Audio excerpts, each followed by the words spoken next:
Let's think back to our little memory test we took a while ago. What was number one? Remember the rhyming word was bun, and associated with your bun, you had a table. That's right. Two was shoe, and associated with your shoe, you had a feather. Yes. Three was tree, and right up there in your tree, there was a bunch of cats. That's right. Four was door, and on your door, you had a leaf. Five was hive, and associated with hive was professor. Six was sticks, and connected to those sticks you had orange. Seven was heaven, and you drove through heaven in your car. Eight was gate, and your gate was made up of pencils. Nine was vine, and hanging from your vine were your shirts. 10 was hen, and we know what your hen was doing and who your hen was doing it with. Rooster. Just like that hen and rooster are linked in your brain, images link ideas together in an unforgettable way. The simple mnemonic system is a great way to learn about the power of images. The word imagination comes from the root imaginare, which means to picture internally. An incredibly powerful use of our ability to picture internally is the skill of creative, conscious visualization. Your brain is the greatest audio-video producer on the planet. It's capable of producing far more films, epics, and short subjects than have been created in the history of Hollywood. Creative geniuses have always used this internal visionscape to lead them in their chosen destiny. It's a capacity that everyone has, waiting to be used to its potential. Of course, most of us visualize on a daily basis, but we often do it unconsciously and in a negative fashion. It's called worrying. Think about it. What happens to your body when you worry? That's right, you tense up, you interfere with your breathing, and you tend to psychophysically prepare yourself to fail. Instead, learn to use creative, conscious, positive visualization to prepare yourself for success. As you do, you'll transform the energy that supports your worrying into fuel for making your dreams come true. A growing body of evidence from experiments performed by psychologists around the world shows that conscious creative visualizing generates positive results. One of the classic experiments was conducted by Australian psychologist Alan Richardson. Richardson took 3 groups of people and tested their performance in basketball free throw shooting. The first group was told to practice every day for 20 minutes. The second group was told to forget about basketball altogether. The third group was told to sit down, relax, and just imagine themselves successfully sinking free throws for 20 minutes. Richardson instructed this last group, the visualizing group, to feel themselves releasing the ball, imagine the perfect arc, hear the sounds of the ball swishing through the net, and feel the feeling of satisfaction resulting from that imagined success. At the end of the experimental period, he retested the 3 groups and found that the first group, the ones that actually practiced shooting free throws every day, had improved by 24%.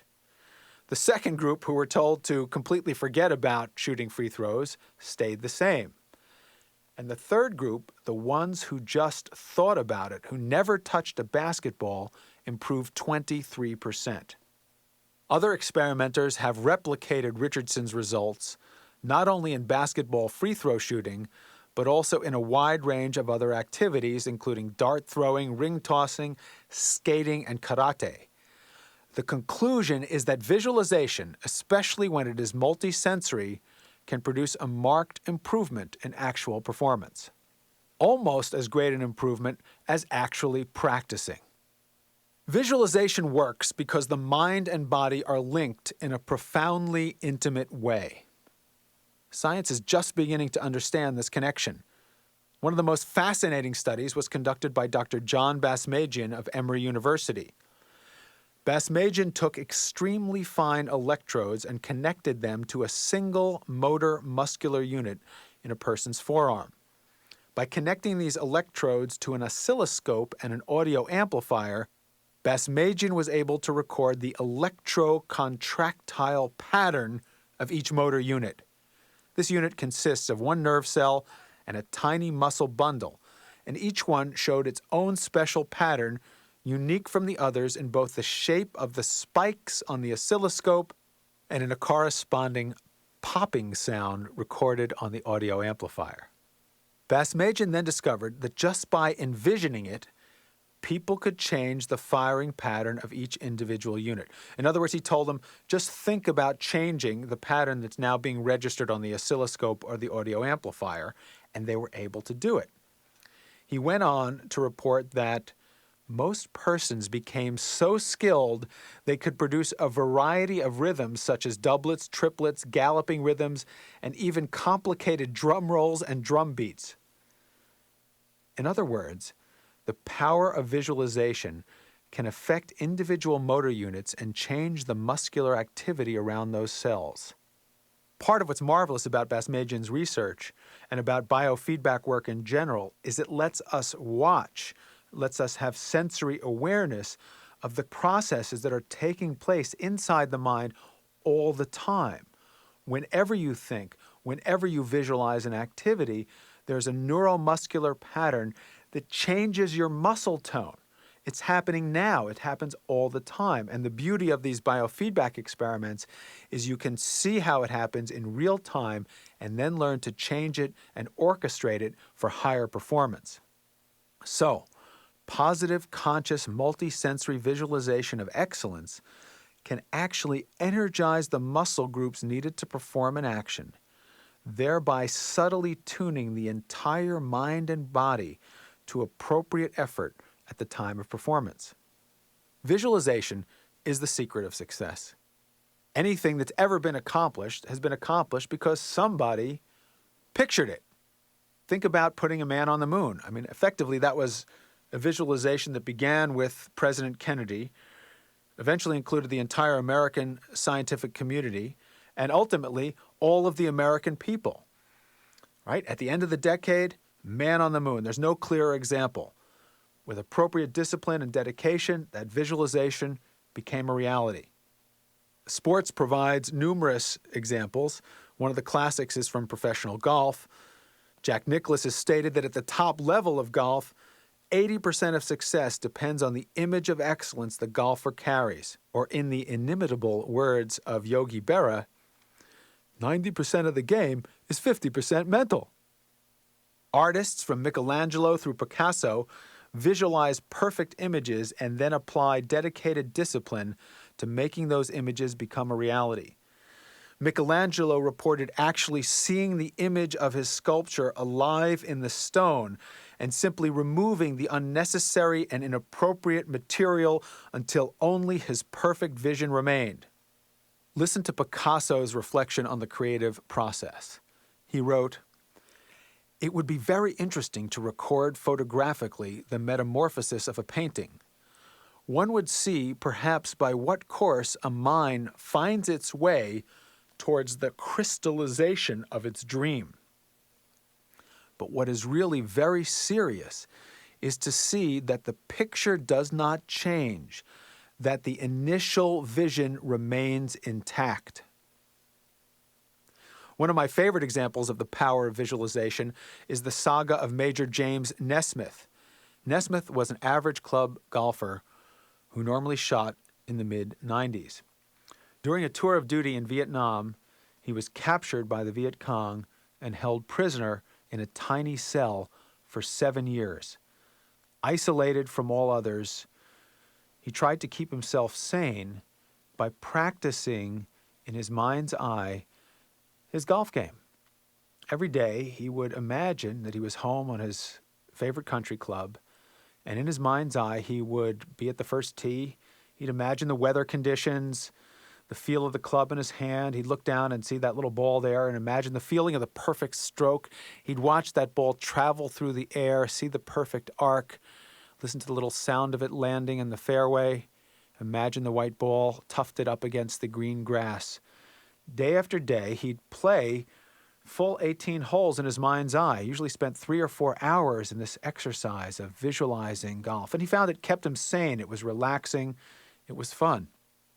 Now, all this took place inside this tiny cell in really hideous conditions. But every day he took this mental vacation to free himself from the horror of his everyday surroundings. Well, finally he was liberated. And after he got through his debriefing, the first thing he did when he got home was he went to his favorite country club, played a round of golf. And he knocked 20 strokes off his game first time out. 20 strokes better without touching a club in 7 years. 20 strokes living in a tiny cell. The power of creative visualization. In many other areas, from business to medicine and beyond, stories abound of visionaries who followed their ideal images and through discipline and commitment turned them into reality. Stephen Covey, author of The 7 Habits of Highly Effective People, calls this beginning with the end in mind. Covey emphasizes that all accomplishments are created twice, first in the mind, then in the world. So, what are the secrets of creative visualization? How can you get the most out of your visualization practice? Well, the first thing to understand is that you can visualize. Some people say, well, that's great for Nesmith and it's great for Covey, but I'm not good at creating mental pictures. I'm maybe good at worrying, but conscious creative visualization is beyond me. I don't see technicolor images in my mind's eye. Let me ask you this. Can you describe, even roughly, your house or the street where you live?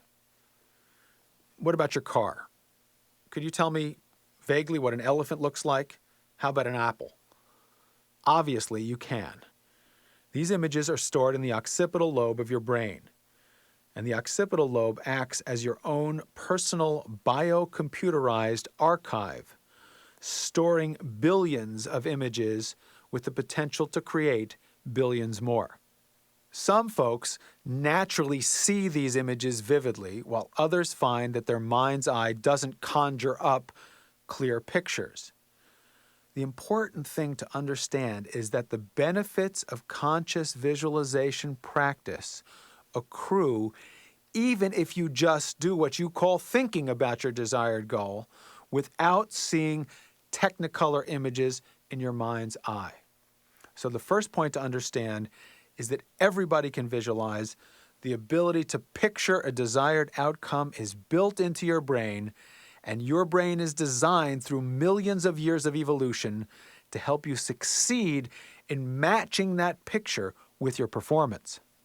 So with a realization that visualization is a power we all have as our starting point, the next thing to understand is that for your visualization to be effective, just as with your mnemonic exercise, what you want to do is make it multisensory. The more thoroughly you involve your senses, the more powerful your visualization becomes. If you want to strengthen the vividness of your multisensory visualization, try the following exercises. The first one I call picturing your favorite scene. Enjoy some deep, full breaths, and then close your eyes. Create a picture of your favorite place. Perhaps, for example, you choose a beach. In your mind's eye, look out at the vast expanse of the blue-green ocean and enjoy the foamy white wave crests. Listen to the sound of the surf and feel the rays of the sun on your back. Breathe in the invigorating smell of the salty air and feel the rough texture of the sand underneath your feet. Follow the soaring flight path of a white seagull against the clear blue sky. Pick up a handful of sand and let it fall through your fingers, watching the light dance off the crystals. Continue enjoying your visit to your favorite place, relishing every delightful detail. Another exercise I call the fruition exercise. What I want you to do here is get as many of the following fruits as you can and put them on a table in front of you. A red apple, an orange, a lemon, a bunch of green or purple grapes, a handful of blueberries. Place them on the table in front of you and sit quietly for a few minutes, following the flow of your breathing to help you relax. Then, look at the apple carefully, studying its shape and color and the way light reflects on its surface. Now close your eyes and recreate the image of the apple in your mind's eye. Do the same thing with each of the fruits in turn. Then repeat the exercise, only this time, hold the apple in your hand as you study it. Inhale its aroma and then take a little bite. Bring your full attention to the taste, smell, and texture of your juicy apple. When you've swallowed your bite, close your eyes and see the apple, enjoying all the luscious multi-sensory associations. After you've sampled each fruit, don't take too big a bite of your lemon. A little nibble will do the trick. As a matter of fact, if you just think right now about biting into that lemon, just a tiny little nibble of that lemon, you probably notice a funny feeling going on in your palate. The power of visualization, the connection of mind and body. So picture each fruit in your mind's eye. Then, in your imagination, create a picture of each fruit magnified 100 times. Shrink the fruits back to their regular size, and then imagine viewing them from different angles. Now visualize each fruit in turn. Recreate its feel, smell, and taste, and then make a sound that expresses the essence of each fruit. Don't analyze, just respond intuitively. Then imagine the personality each fruit would have if it were a person. Now, even if you haven't had a chance to assemble all these fruits, just thinking about doing the exercise has led you to visualize it. And next time you're at a table and there is an apple or a lemon or whatever there happens to be, try the exercise. It's fun and appetizing. Everyone has the capacity to visualize, and the secret of awakening that capacity is to visualize with all your senses. Let me give you a couple more tips.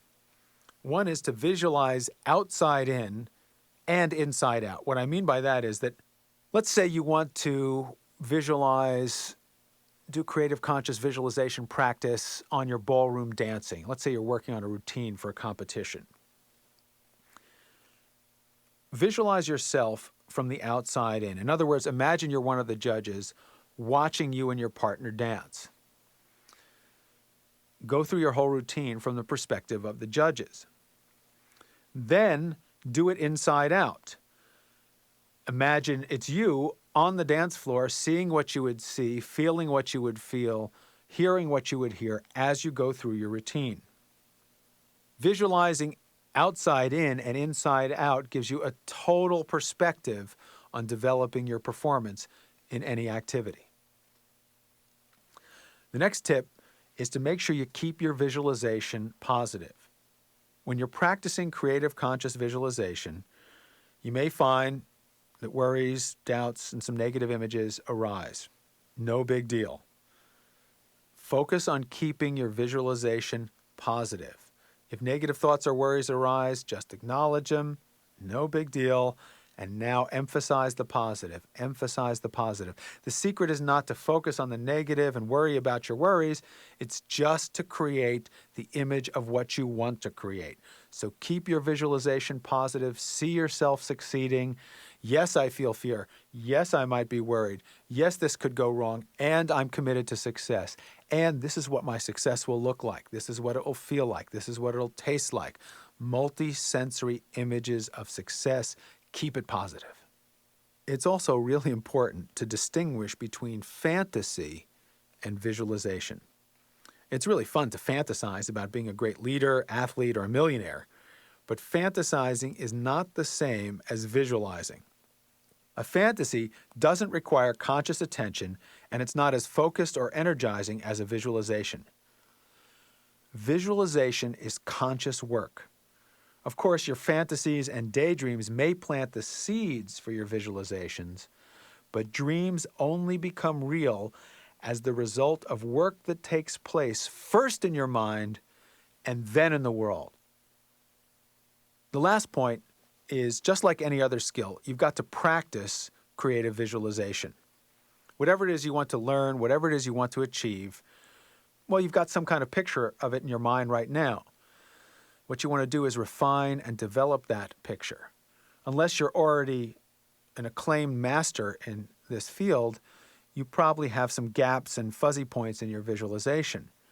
So the secret here is to keep building your visualization even in the face of uncertainty, even with incomplete information. You want to hold that uncertainty and create whatever positive elements you can create. Just like any other skill, your ability to consciously, creatively visualize will improve with practice. Whatever it is you want to visualize, your golf game, a presentation, your ultimate life goals, business success, commit yourself to a regular schedule of mental practice. The best time to practice creative visualization is when you're feeling nice and relaxed. So natural times to do it include in the morning, just when you wake up, and at night before you go to bed. At these times, your mind's in a particularly receptive state, very susceptible to taking in and registering in a mnemonic fashion your conscious creative images of success. Another good time is when you're a passenger in a train, a plane, a boat, or a car. You can do it when you take a break from work, just sit quietly, and ideally after meditation, yoga, or any kind of exercise. Any time at all when your body's relaxed and your mind is free. Practicing your creative visualizations is a key ingredient in achieving high performance. But without accurate information on your current level of performance, visualizations are always incomplete. Many practitioners of New Age positive thinking fall into this trap of one-dimensionality. They're constantly affirming visions of wonderfulness without honestly assessing reality.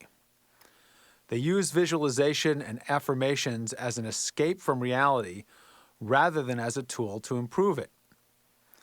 In order to progress in anything, you must be able to compare your visualization of excellence with your current level of performance. You need accurate feedback to lead you effectively and efficiently to your goal. Make honest assessments of what you want and where you are now. It's essential to learn to see yourself clearly and truly, eliminating subjective, fear-based, ego-centered interpretations or misinformation.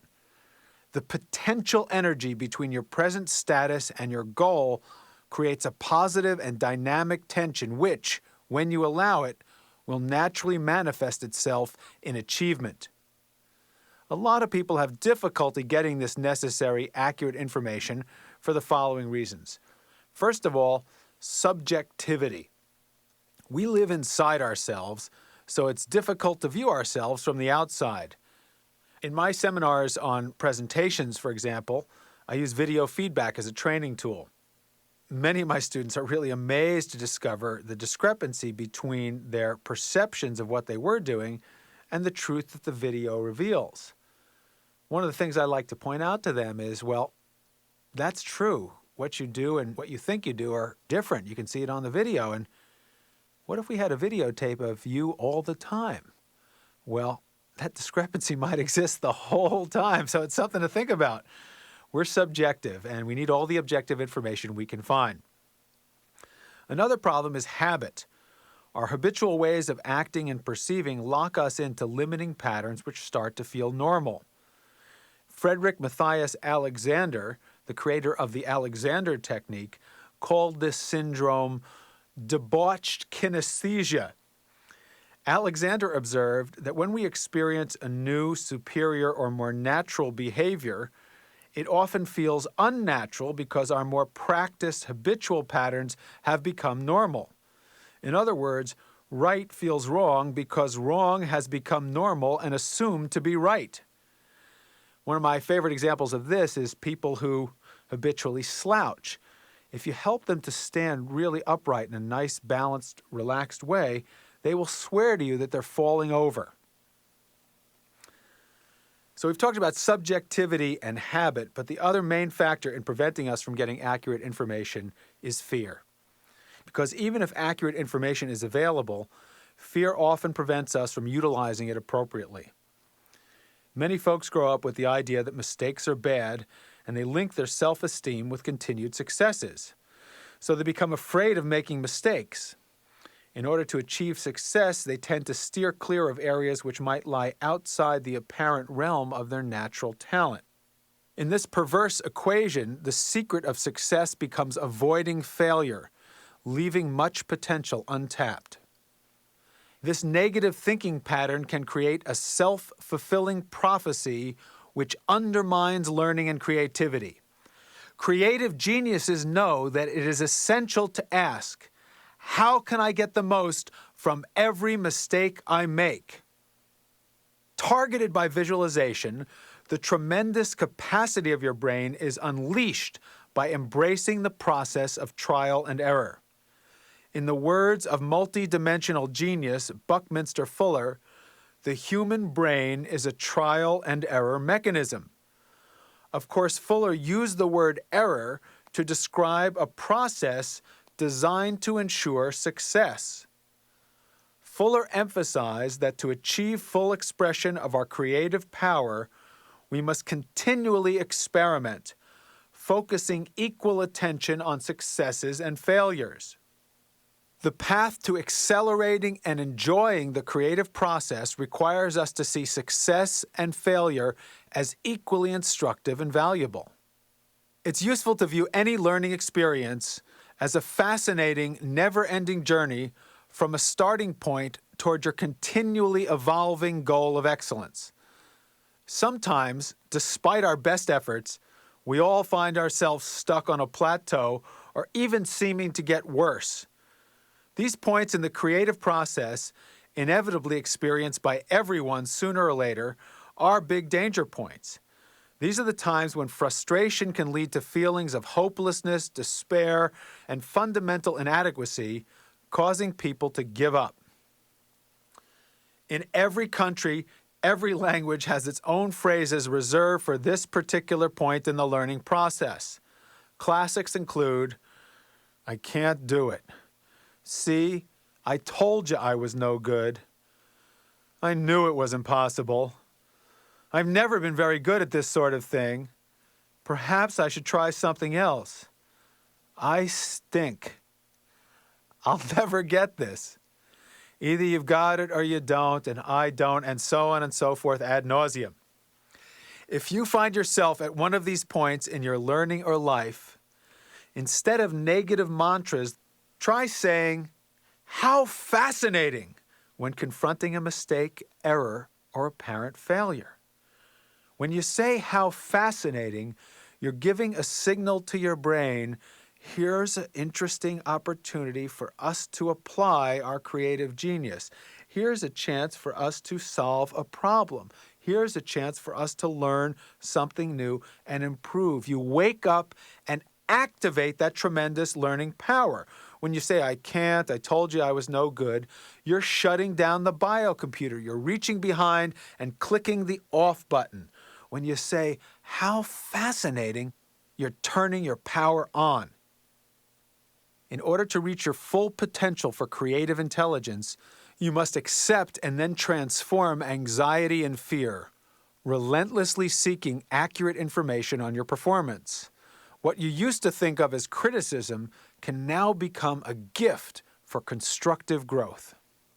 So the simple formula for accessing your creative genius is, number one, form clearly visualized goals, and number two, get accurate feedback on your current performance. Both of these ingredients are essential. If you have a clear vision with inaccurate feedback, you'll be deluded, living in a fantasy world. If you have accurate feedback but don't have any vision, you'll probably be pretty uninspired and stagnant. And if you have neither clear goals or accurate feedback, well, you probably wouldn't be listening to this program. The gap between your evolving images of excellence and increasingly pure objective data on your performance energizes the creative process. This creative tension, embraced with a commitment to success, results in a continuous positive spiral, accelerating you toward and beyond your goals. Your brain is a success mechanism, and this comparison process is its operational secret. As you come to understand and practice it, you will realize that if you choose it, your success in learning and life is inevitable. So create clear, conscious, creative visualizations, and then seek feedback on your performance.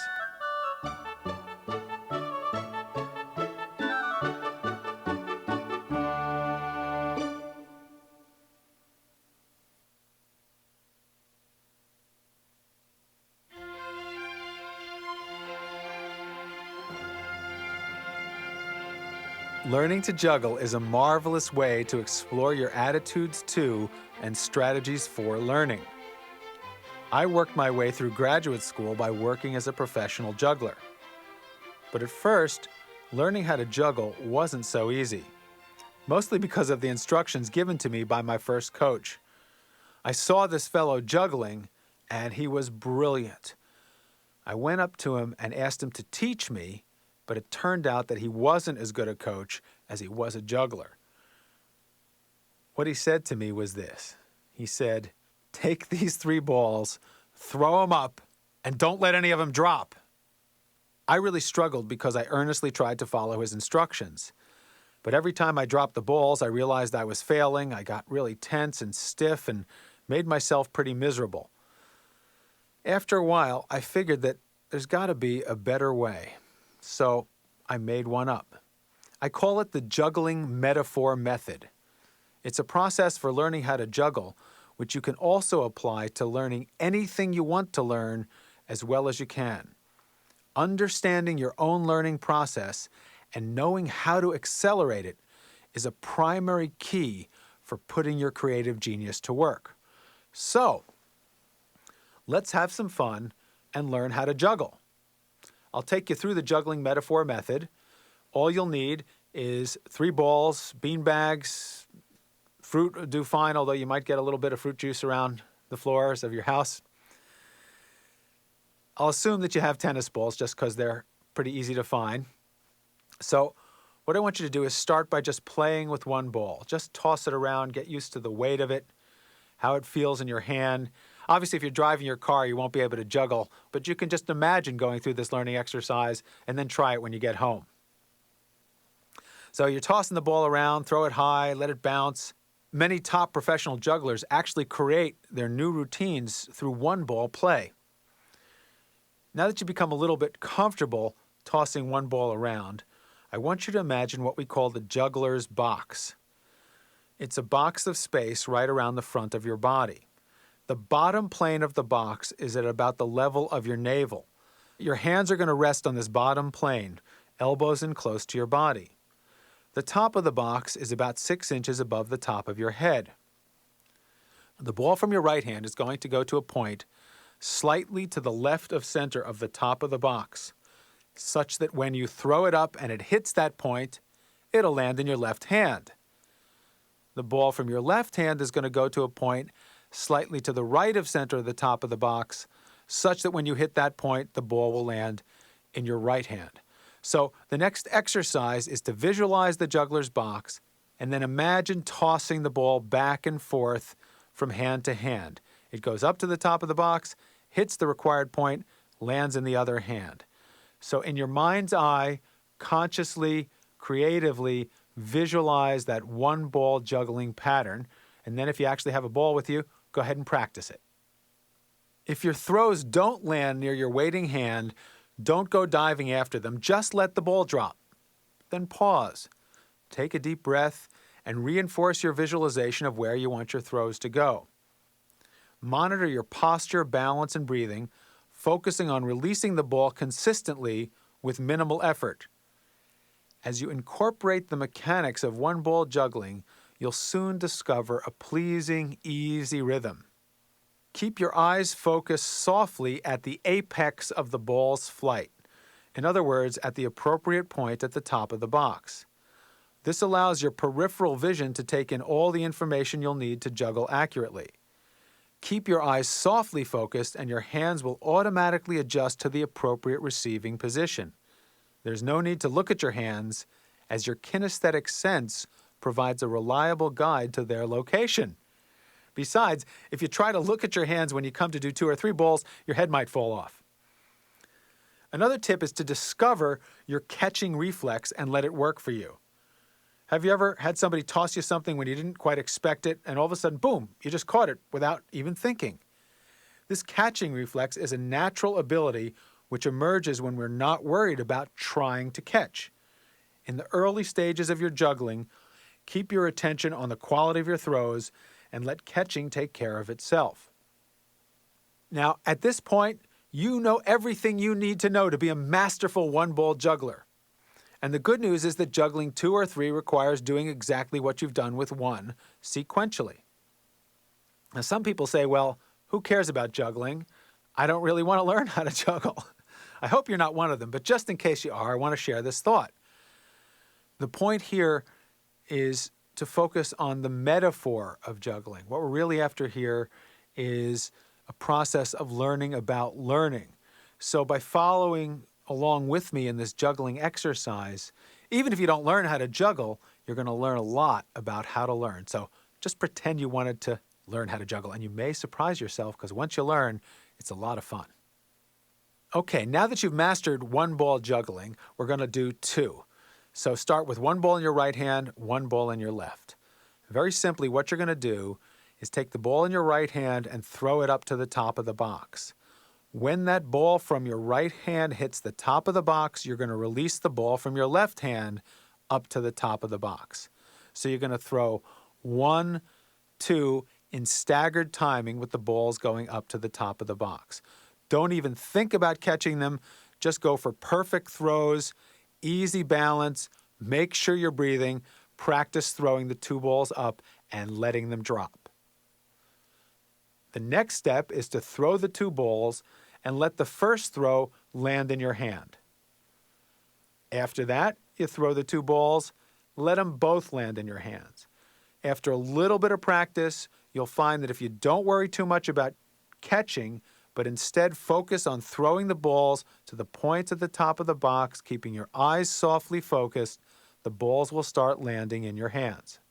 After you've had a chance to practice the 2-ball juggling for 15 or 20 minutes, I want you to go on and try 3, which I'm about to teach you how to do. And I want you to do this even if you haven't mastered 2 balls yet. Now, a lot of people say, how can I possibly do 3 when I haven't yet learned 2? The answer is that by stretching yourself beyond your perceived level of competence, you accelerate the development of your competence. This general learning principle is perfectly reflected in making the leap from 2 to 3 balls. After attempting 3 balls and stretching yourself beyond your apparent limits, 2 balls will seem easier. And a lot of folks discover that the natural rhythm of 3-ball juggling becomes much easier than 2-ball juggling was. So, we're ready for 3 balls. 2 balls in your right hand, 1 in your left. The first ball in your right hand we'll call ball number 1. The single ball over there in your left hand we'll call ball number 2. And the second ball in your right hand is ball number 3. What you're going to do very simply is to throw ball number 1 up to the top of the box. When it reaches its apex, you're going to throw ball number 2 out of your left hand up to the top of the box. And when it reaches its apex, you're going to throw ball number 3 and let them all drop. Don't even think about catching them. After you've perfected this 3-ball drop, and I'm counting on you for 100% success rate, I know you can let those balls drop. After you've dropped 3 balls a few times and you're starting to feel comfortable with the throws, you can experiment with throwing 3 and catching the first one. Then try throwing 3 and catching the first 2. Now, if you throw 3 and catch the first 2, you will notice something very interesting. If you've thrown 3, caught the first 2, how many balls are left up in the air? That's right. There's only 1 ball left up in the air. And you can already do 1 ball, can't you? See, I told you this was going to be easy. So all you have to do now is catch that 3rd ball, and you will have completed your first jugulation. Now, for a lot of folks, it takes sometimes a few days worth of practice to reach their first jugulation.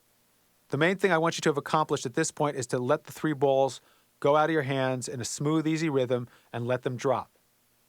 Practicing in the way I've suggested, pausing, visualizing what you want to achieve, paying attention to nice, easy breathing, relaxed shoulders, eyes softly focused, focusing on the throw, not worrying too much about the catch, you'll soon find that all 3 balls will land in your hands. Of course, then you'll want to continue past your first jugulation to achieve multiple jugulation. And the secret of multiple jugulation is to keep on throwing the balls, which means that they're going to start dropping again.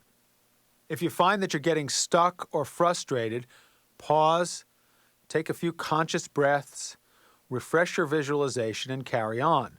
If you're still having trouble, then go back to an earlier phase. Toss the 2 balls up and let them drop.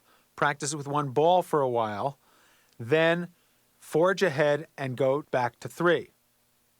You know, when people ask me how I learned to juggle, I sometimes tell them the story that I already told you, and sometimes I tell them the story I'm about to tell you. One day, I was walking down the street, and I saw these 3 balls going around in this beautiful pattern that looked like the infinity symbol. So I stood behind them, and I've been there ever since. This graceful, natural state where juggling seems to happen by itself is called the juggling flow state. If you practice juggling 15 or 20 minutes a day along the lines I've introduced, remembering to pause, breathe, visualizing, focusing on the throw, not worrying too much about the catch, eyes softly focused at the top of the box, your success will be inevitable, and you'll soon find yourself clicking into the juggling flow state. We'll be coming back to the metaphor of juggling throughout this program as a key to unlocking the secrets of creative genius and putting them to work for you. You know, it's funny, when people see me juggle, people ask if I grew up in a circus family where my parents professional jugglers. And the assumption underlying their question is that the only way that one could have developed this level of skill is to have learned the skill during childhood. And, you know, their assumption's almost right, because ultimately the only way I was able to learn that level of skill was to learn through the method of the child. In other words, I gave up my fear of making mistakes and launched wholeheartedly into the endeavor of learning how to juggle. Plato said, "Life must be lived as play." The ancient Greeks knew that play was the secret of creativity and learning. Their words for play and education are slight variations on the same theme. Nietzsche once said, "In every real man, a child is hidden that wants to play." Early in his career, speaking through the voice of Tom Sawyer, Mark Twain said, "Work consists in whatever a body is obliged to do. Play consists of whatever a body is not obliged to do." But later in his life, in an interview with the New York Times in 1905, he proclaimed, "The work that is really a man's own work is play and not work at all." Play is the way all children and animals learn. It's a powerful catalyst for the development of mental and physical skills. And to relearn the art of play, it's best to start by modeling the masters. For babies, play and work are one. A baby's job is to explore the universe, so work for the baby equals play. Watch them learning how to walk. A little child will take these tentative, stumbly steps. Boom, they fall down. So what do? They kind of smile. Sometimes they let out a delighted squeal, and they get up again. They take a few more little baby steps, and boink, they fall down again. Then they get up again, and they fall down again, and they get up, and they fall down, and they get up, and they fall down, and they'll go on doing this for hours. But I'll tell you what the baby doesn't do. After it's fallen down for the 976th time, it doesn't say, "I'm 12 months old and I can't walk yet. What's the matter with me? What kind of idiot I am? I can't walk. I forget it. I quit." The baby doesn't do that, because for the baby, the process of falling and the process of walking are all parts of a delightful exploration, the art of play. So now we come to the key question. Who can learn faster, you or a baby? Most adults answer, yeah, well, of course, babies are better, faster learners. But I'm here to tell you that it's possible for you, the adult learner, to learn faster and much more effectively than a baby. As a matter of fact, you have the potential to become a super baby. You can learn faster than a baby if you're willing to combine a baby-like playfulness and openness with your adult cognitive skills and resources. Take language learning, for example. Most folks believe that a baby will learn languages much faster than an adult. Actually, adults can learn languages faster than a baby if the adults learn as a baby. Traditional language learning programs were based on an analytical approach. Students memorized verb conjugations and vocabulary words, and as you probably remember from your high school language class, it didn't work all that well. But today, the most effective language learning programs involve their students in a total experience of play. For example, in a Spanish class I attended, the students were dressed in sombreros and sarapes. The walls were covered with colorful posters of Spain, Mexico, and other Spanish-speaking countries. Spanish music was playing in the background. The students were engaged in acting out a scene using only Spanish. When a mistake was made, the teacher simply repeated the correct word, phrase, or pronunciation, which the student then repeated. Emphasis was placed on expressive gesture and body language. The teacher was regularly catching her students doing something right. The room was filled with animation and laughter. The students were learning, laughing, learning fast, because learning had become fun. This joyful, brain-friendly approach to learning is much more effective. Our brains are designed to expand upon the baby's inherent and extraordinary abilities. So, what are the secrets of the child's method, and how can you apply them in your everyday life? Let's go through the essential ingredients for actualizing super baby potential. Here are 5 keys to becoming a super baby. The first is passion and involvement. The second, enjoyment, openness, and wonder. The third, seriousness and intention. The fourth is synesthesia, multisensory learning. The fifth is the quality of relaxed concentration. Let's go through them one at a time. When a baby toddles into a room full of adults, everyone turns and says something like, "Ooh, look at the baby, look at the baby." The baby's passion, involvement, and aliveness make it naturally charismatic. You don't really find this happening too much when an adult walks, "Oh, look at the adult." It doesn't usually happen that way because most adults are pretty serious and unfortunately kind of boring. Babies are passionate in pursuing their desires. They don't hedge their bets. As any parent will tell you, when a baby wants something, they go all out to get it. Super babies are the same. In a classic study, chess masters were compared with grandmasters. Researchers were trying to determine whether there was any difference in the IQ, memory, or mathematical abilities between the grandmasters and the masters. Now, just to understand how good a chess grandmaster is, let's say you are an expert level chess player. You are a top club level player. Well, an international chess master could come into a group of 25 solid club level players and beat them all at the same time. Well, a grandmaster can do the same thing to a room full of international masters. But when they tallied the results of the test, they could find no difference in the memory, IQ, or mathematical ability of grandmasters and masters. The only factor that distinguished the grandmasters was that they spent more time playing the game of chess because they loved it more, they were more passionate about it.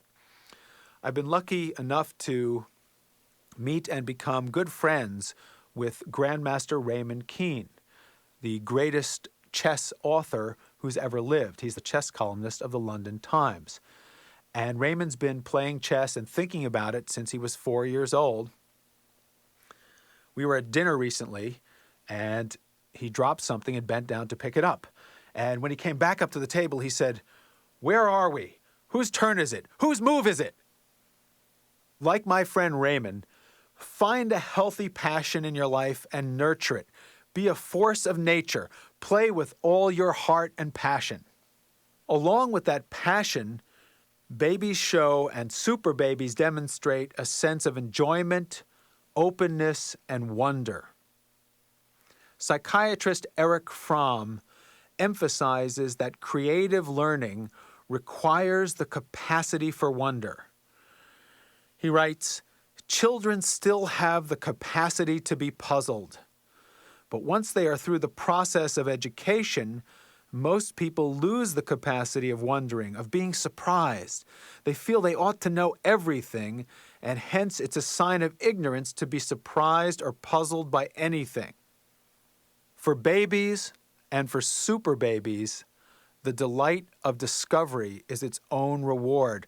Look at the light in a baby's eyes, the easy laughter, frequent smiles accompanying their explorations. Now, of course, babies have an obvious advantage when it comes to viewing the world without preconception or prejudice. Their open awareness, however, creates total receptivity to new information. In the classic Zen parable, a master invites his students for tea. The master pours the tea, the student's cup is filled, but the master continues to pour. As the cup overflows, the student cries out, "But master, my cup is full, it's overflowing." The master replies, "So it is with your mind. If you are to receive my teaching, you must first empty your cup." Empty your cup, open your mind. Poet John Keats called this ability a receptivity to all things and emphasized that it was a key characteristic of genius. In addition to passion, enjoyment, openness, and wonder, babies and super babies show tremendous seriousness and focused intention. What is often dismissed as child's play is truly a very serious activity. Even though the baby is often laughing while learning, careful observation reveals the child is dedicated, intent, and fundamentally serious about the task at hand.